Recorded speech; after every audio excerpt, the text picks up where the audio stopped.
Bonjour à tous, madame, messieurs. Nous avons le privilège d'échanger ce soir avec ceux-là qui sont considérés comme étant le premier gestionnaire des forêts à travers la République démocratique du Congo, les populations autochtones pygmées de la RDC, qui devaient donc prendre part au festival Rideau Rideau. Qu'est-ce qui s'est passé pour que ces délégations ne puissent plus participer à ce grand rendez-vous culturel? On en saura dans quelques instants.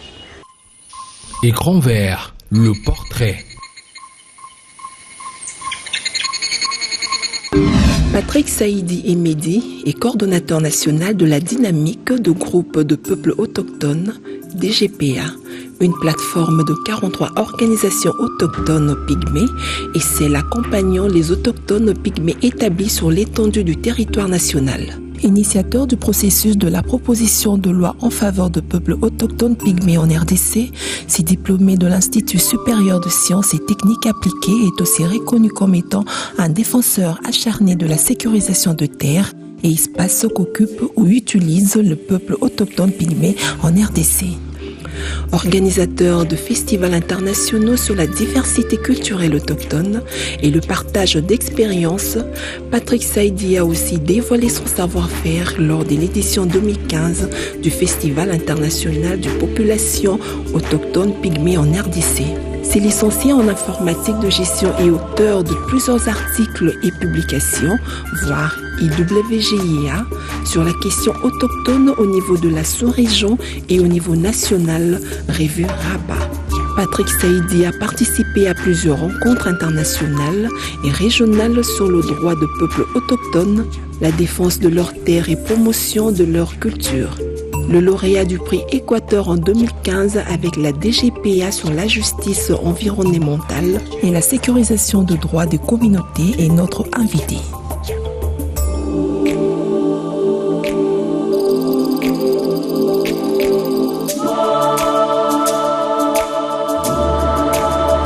Monsieur Patrick Saïdi, bonsoir. Bonsoir, Madame Bibi. C'est vous qui nous recevez chez vous. Nous sommes à la direction de la dynamique des groupes de populations autochtones pygmées de la République démocratique du Congo, DGPA. Le festival Rideau Rideau se tient en Norvège et la République démocratique. Représenté dans ce festival par les peuples autochtones pygmées, donc ici derrière moi, faisant tous partie d'un groupe spécial qui a été mis en place dénommé Boko Konabiso. Mais malheureusement, il s'est fait que notre pays sera absent pendant ce festival qui va réunir des autochtones venus du monde entier, sauf les autochtones pygmées de la RDC. Et quelles sont les raisons qui ont milité pour que la délégation congolaise ne prenne pas part à ce rendez-vous culturel? En tout cas, je dirais de notre côté, tout a été mis en place en termes de préparation, les contacts avec les autorités du pays à ce qui concerne les autorisations de sortie, à ce qui concerne l'identité même des personnes qui partent parce qu'ils sont identifiés comme des artistes à part entière. Et il y a un certain nombre de choses qui doivent être mises en place pour que cela soit fait. Donc on a introduit notre dossier à bonne et due forme à la maison Schengen, actuellement qui est la maison qui est en train de traiter les dossiers en fait de l'obtention des visas dans l'espace Schengen. Mais à notre grande surprise, donc, on a été contacté par la maison Schengen, nous disant que ces groupes ne pouvaient pas bénéficier d'un visa dans l'espace Schengen, du fait qu'ils vont fuir en Europe. C'est une première fois où vous avez toujours organisé des déplacements avec différentes équipes, ça n'a jamais posé problème, mais qu'est-ce qui a fait que cette fois-ci qu'on puisse vous refuser des visas? Est-ce qu'il y a des raisons un peu plus claires? C'est des choses déjà qui nous dépassent, parce que depuis le début de l'histoire, je n'ai jamais appris où est-ce qu'un autochtone pygmée a fui en Europe. Déjà, comme on le sait, ce sont des gens qui sont attachés à leur culture, ils sont attachés à leur environnement, et vu le développement actuellement en Europe, je ne vois pas où se trouverait un environnement auquel un autochtone pygmée peut s'attacher. Donc on ne sait pas si ce sont des raisons politiques ou si il y a des choses cachées derrière. Donc peut-être nous attendons les explications auprès de la maison Schengen, pourquoi pas des autorités belges. Avant de revenir vers toi encore avec une autre question, je vais d'abord prendre un des doyens ici qui a participé à ces différents rendez-vous culturels à travers le pays, à travers le monde bien entendu. On nous parlait même de sa participation des États-Unis d'Amérique, il est parti, il est revenu et il pourra aussi nous dire quelque chose. Merci beaucoup. Ngai ezali musala na biso ya makila depuis 89, mois d'avril, août, tout ça qui tournait les États-Unis, en passant par Dakar, New York, Boston, Washington, Baltimore, San Antonio, Los Angeles, Detroit, Chicago, Canada, na Toronto, puis na Montréal. Tant que Luambo azo tomé malade, tozana en États-Unis. Totikala ki na Papa Wemba, na Madilu. Mon côté atikala tozala ki 26 personnes. Na groupe ya biso, 26. Na 1990, tokenen ko beta na Casino de Paris. Tozala ki logé na hôtel Pierre Vacances. Waneza ki na mois de mars. Juin, décembre, tout ça le tour du monde, Europe mobimba. Na koi koloba tout Australie, na Sydney, na Melbourne, na Adelaide. Na koki mana bamboko ko mona le poso mwindo te to kende koki mawa. Tala ba passeport ya ngoyo. O visa ya wapi? États-Unis. Ba visa yo, Toronto ya ngoyo. Objectif na biso pona ko promouvoir bokoko na biso. Oui, bakaete bino bozalaka bato ya yambo o baebi makambo ya zamba ko batela lelo ya bazolo ba changement climatique na mayele na bino pe bokoki pe ko sunga mokili mobimba pona koyeba ninga ko batela zamba pe ko trouver ba solution na ba problème tozali ko connaître lelo. Oui mama wana ezali mayele nde pa ezouta nde pa na biso. Bon même ata ndenge bazo sala exploitation ni autochtone nde akoyeba njete tele ezali esika songola njete boy po bozo alibaya bokende esika boy ezali nde biso batoto bateli yango toza na richesse bongo mama na kende kotikala kuna bato yango balingi baya kosunga biso awa po toyeba kobatela zamba bakotia ngai nini nakoma nani refuser o na kande refuser nazali kama obakisha mama awa toza ndako ya DCPA eza dynamique pour les peuples autochtones. Bongo soki to balobi o bakokende kokima. Bongo soki to kimi bakolandela onze na biso oyo te. Bakolandela ngote.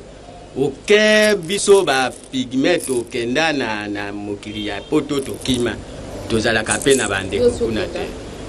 Ngai na sina kenamba la moko. Nous allons d'abord prendre l'écho découverte, on se retrouve juste après. Éco-découverte.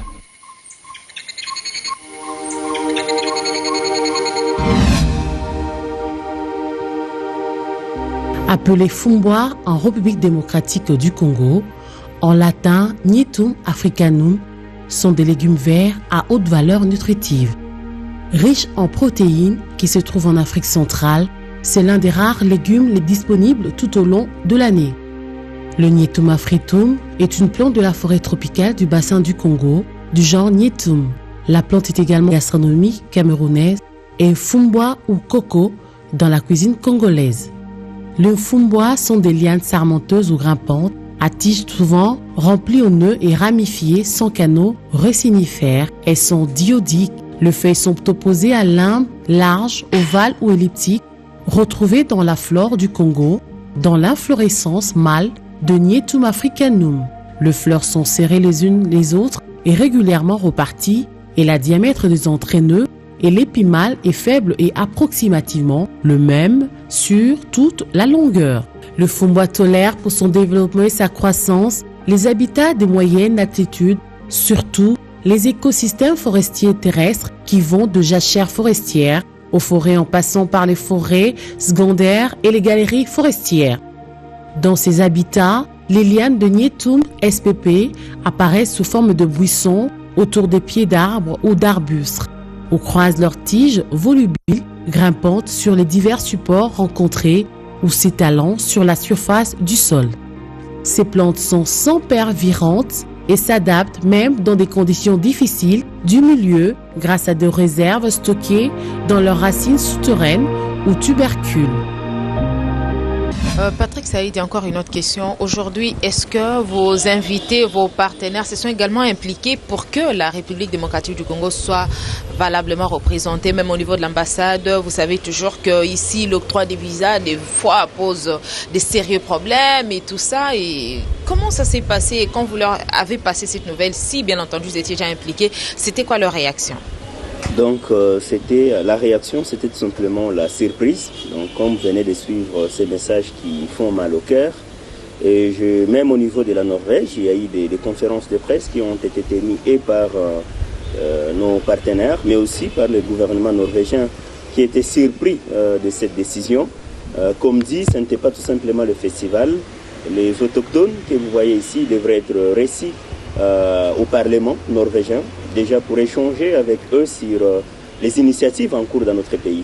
Parce qu'on sait aujourd'hui que le fonds CAFI, il est financé totalement par la Norvège et on allait profiter de cette occasion pour qu'il y ait ces échanges directs entre les autochtones et le gouvernement norvégien.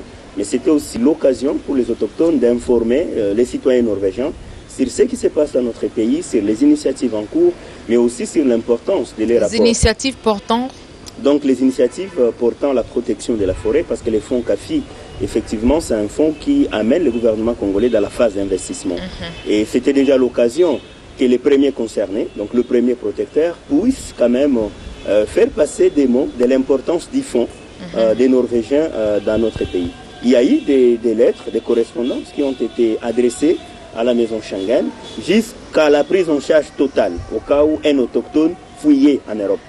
Et nous avons d'ailleurs un réalisateur, Florent de la Toulaye, qui a tourné un documentaire qu'on appelle aujourd'hui Pygmy Blues, qui est très connu d'ailleurs dans notre pays. Lui aussi, il a fait une lettre prenant l'engagement, si les autochtones fuient en Europe, il était prêt à faire tout un documentaire là-dessus. Parce que ça allait être la première fois que ce genre de choses arrivent. Mais malheureusement, ça n'a pas suffi pour qu'ils puissent avoir leur visa. On sait que c'est une grande déception plutôt pour vous, mais est-ce qu'on peut connaître déjà le menu de ce qu'allait être la présence de la République démocratique du Congo, sa prestation, ça serait quoi le menu principal de votre déplacement, ce qui est beaucoup moins en Norvège?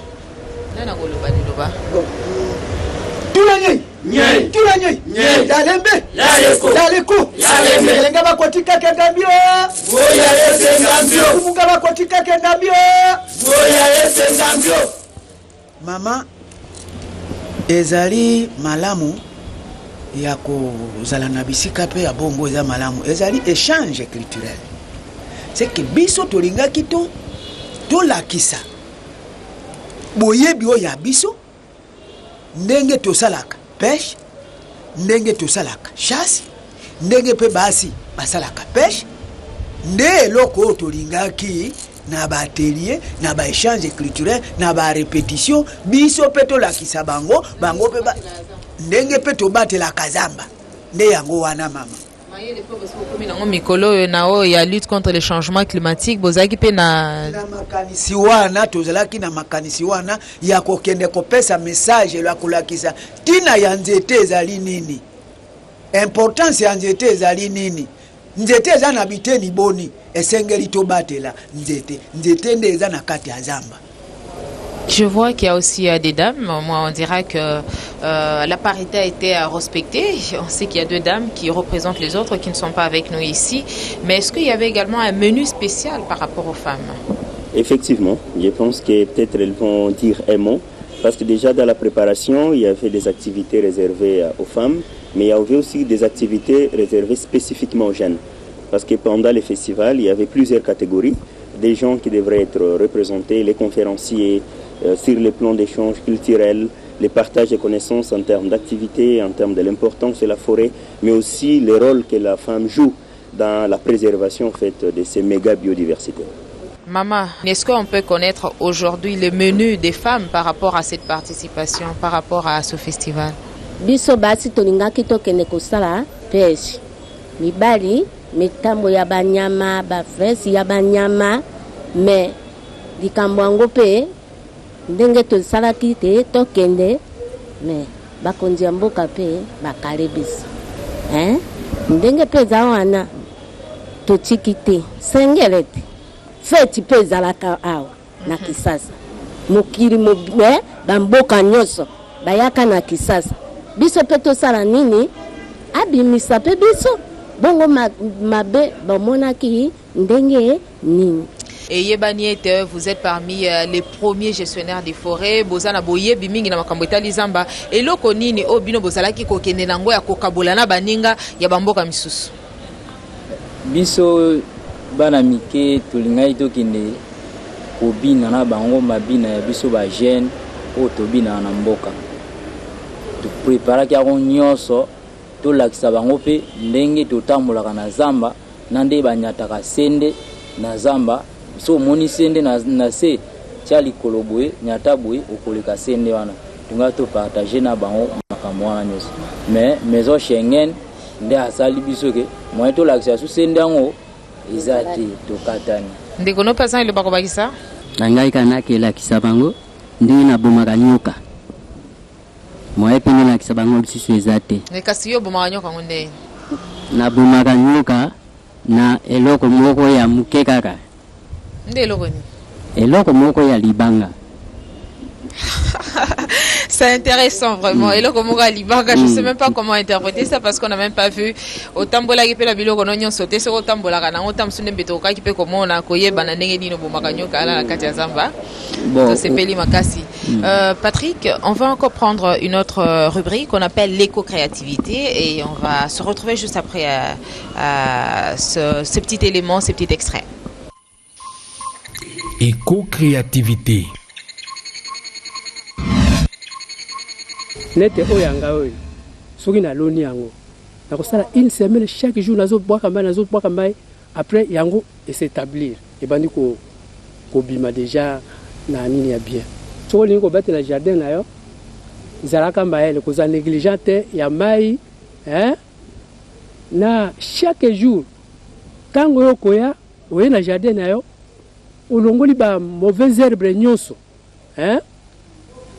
otie mai avant que le paix ndenge moko otie mai chaque jour ndenge wana siko sali ndenge wana jardin na ko za kitoko.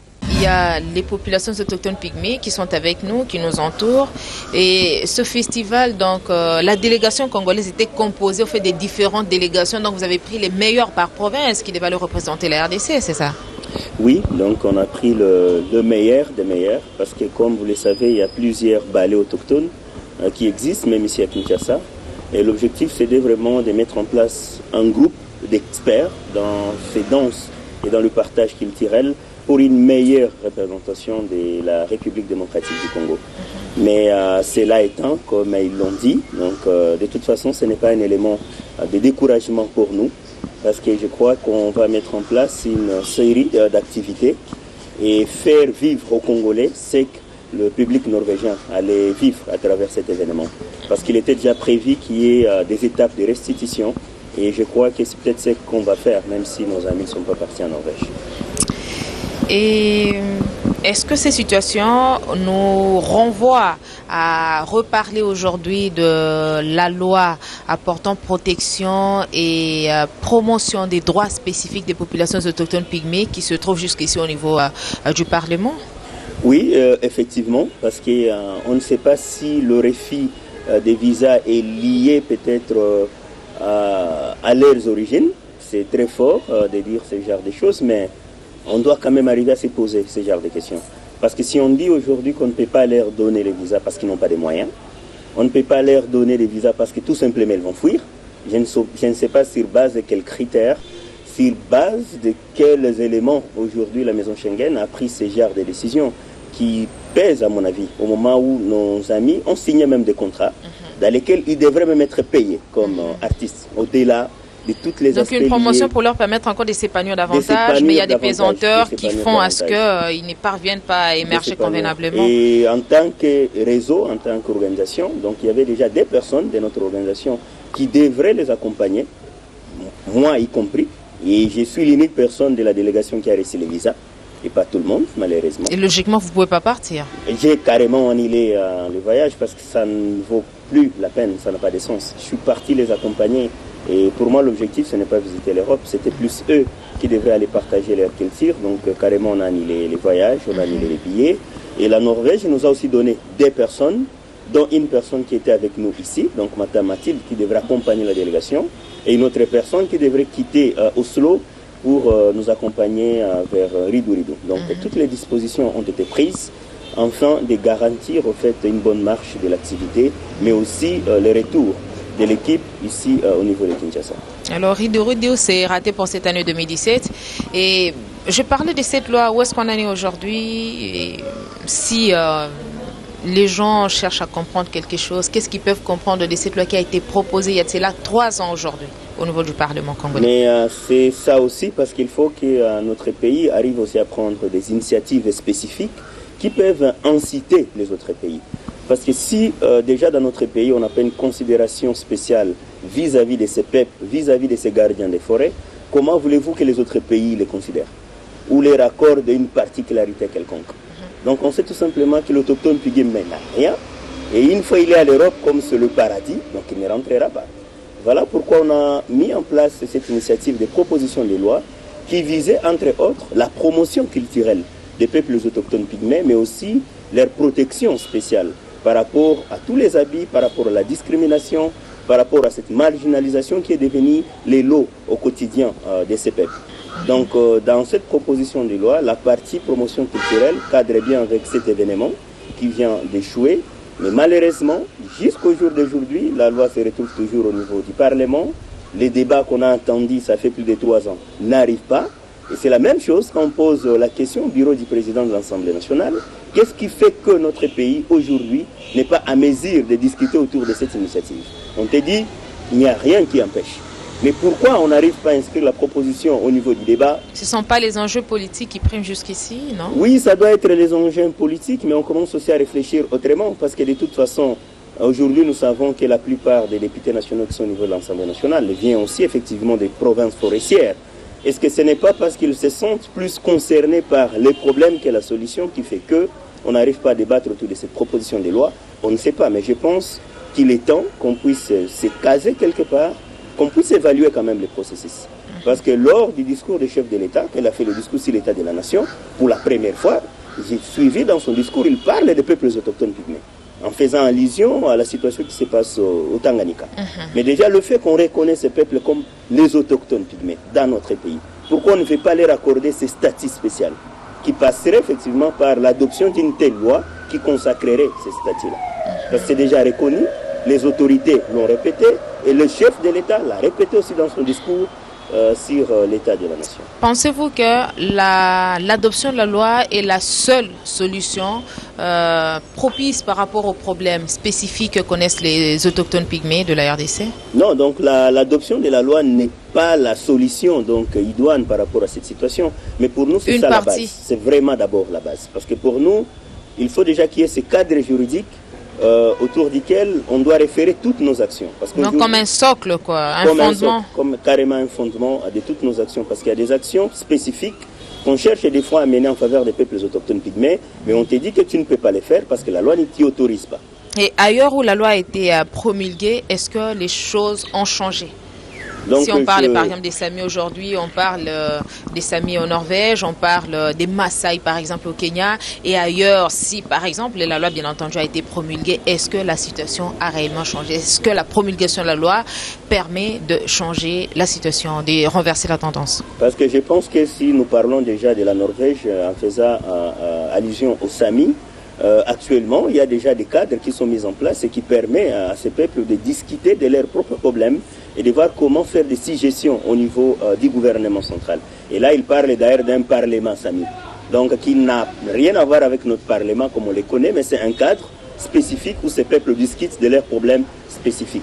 Si je peux parler rapidement, par exemple, des Xingu au Brésil, grâce à ces genres d'initiatives, à la mise en place de dispositions légales, ça fait que ces peuples ont des territoires qui sont leur reconnus aujourd'hui avec des titres.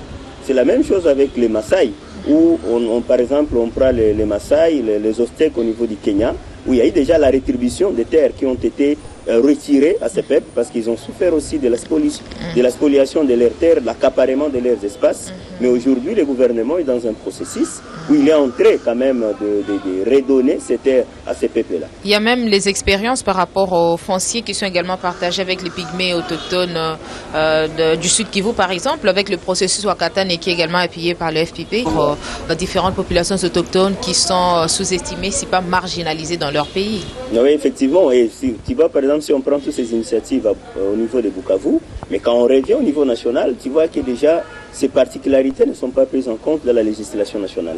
Et c'est là où ça cause problème dans l'effectivité de l'action. Parce que l'effectivité, c'est arriver à avoir des titres fonciers, c'est arriver à avoir des concessions et des réserves, quand même où on reconnaît à ces peuples les droits des jouissances et les droits des usages par rapport à ces espaces-là. Donc la loi, pour nous, vient quand même mettre en place cette fondation pour permettre aux actions en cours et aux actions à venir d'avoir leur durabilité dans les temps. Parce que la loi peut effectivement assurer la durabilité des actions. Alors, entendons déjà vers la fin de cette émission, en quelques mots, comment vous présentez l'agenda du mois d'août?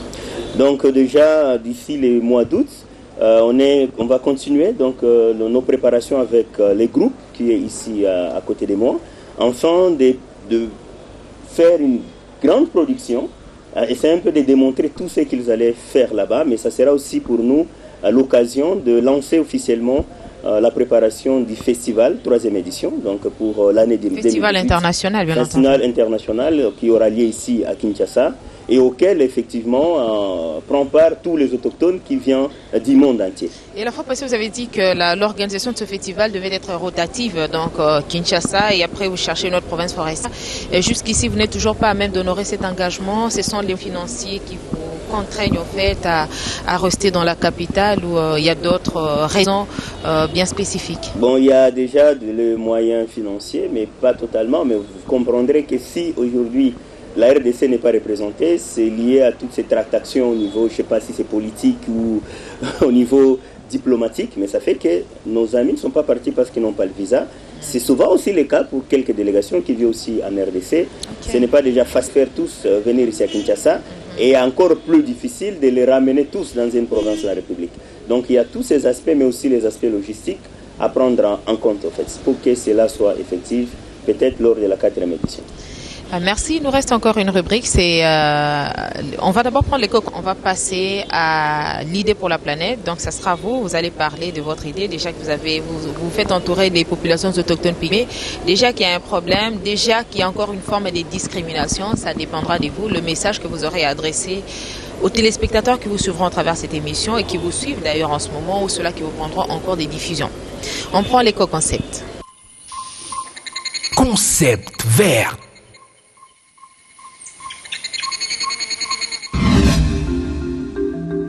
Consommation écologique ouverte. Démarche qui consiste à éviter d'acheter de produits dommageables pour l'environnement ou acheter des produits ayant un moindre impact sur l'environnement. Cette approche est controversée parce qu'elle prend souvent la place de formes plus sévères et contestation du consumérisme.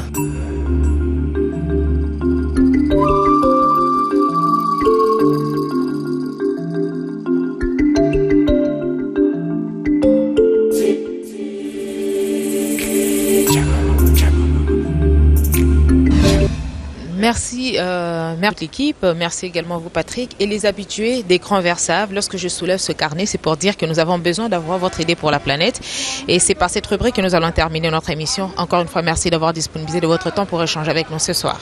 Merci de vous être déplacé et merci à toute votre équipe technique. Merci.